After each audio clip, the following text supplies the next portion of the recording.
Are criminals born, or are they formed? Mindhunter is by David Fincher, and it's about a fictionalized account of the two FBI agents who stumbled across the idea of profiling serial killers. You know, there's a lot more like me.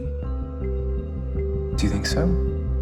The series starts with them discovering that these men that have been incarcerated might actually have a little bit more information that they can glean and start using them as case studies so that they can find other killers. We're talking to serial killers. Serial killers. New terminology.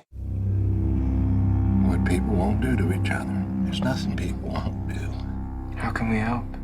Every time when we work on a project for David, we try to do something new and exciting. One of the reasons why we choose Adobe products is that it gives us a little bit more flexibility in what we're trying to achieve. Mindhunter was cut on Adobe Premiere, and we are big fans of Dynamic Link, which uses After Effects as well. VFX are becoming a part of every show. There's two different kinds of visual effects. There's very complex ones that need a lot of extra art, and then some that can be done in the DI where you can combine two shots and bring a new performance together. We use split screens for various reasons. Each of the actors' best takes may be from different clips, so maybe the first actor nailed it like on the second take, and then the second actor nailed it on the third take. The editors will do a lot to help shape the performance, where they will split the screen in half, take one actor from the second take one actor from the third take, and make it look like it was shot at the same time. Your job as an editor is to make dialogue drama. I'm doing all of that in Premiere Pro, and I'm doing it easier than I do it with other systems.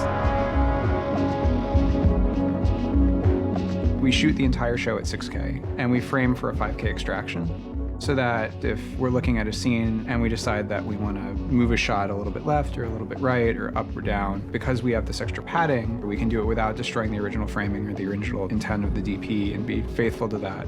We're not just editing shots together anymore. We're editing pixel by pixel. There are so many little retouches we do and ways that we work on the footage, including stabilization, that we start trying to do as soon as we can in the process. The ease with which I can operate between Premiere and After Effects is really great for that. It saves me a ton of time every day. After Effects is a pretty fluid and quick-moving program. It allows me to work on many different similar shots at the same time and go back and forth between them, which is important. We do a lot of visual effects in-house, and one of the best parts about this particular team is we have a compositor that's going to do our final shots right down the hall. It is helpful for all of us to be using Adobe products because we're kind of speaking the same language. One of the editors can come and look at what I'm doing, and there's a familiarity as opposed to if I was using another compositing software. It's a unique and quick-moving workflow. It is not our job to commiserate with these people. It is our job to electrocute them. How do we get ahead of crazy if we don't know how crazy thinks? We're in this new golden age of episodic television. Editorial becomes more interesting when you've got more control and you've got the best tools. Working with David Fincher is really great because particularly here, there's a really high level of work that was expected.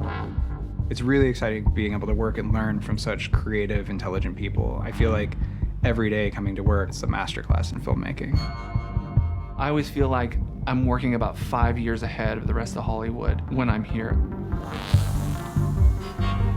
When we're working with the Adobe engineers, we're hoping that everything that we're bringing to the table is going to benefit every other cutting room. Editing should just seem as simple as you and I having a conversation. It's nice to have the tools where you can sit down at an interface and the system becomes an extension of you. It's liberating, it's freeing.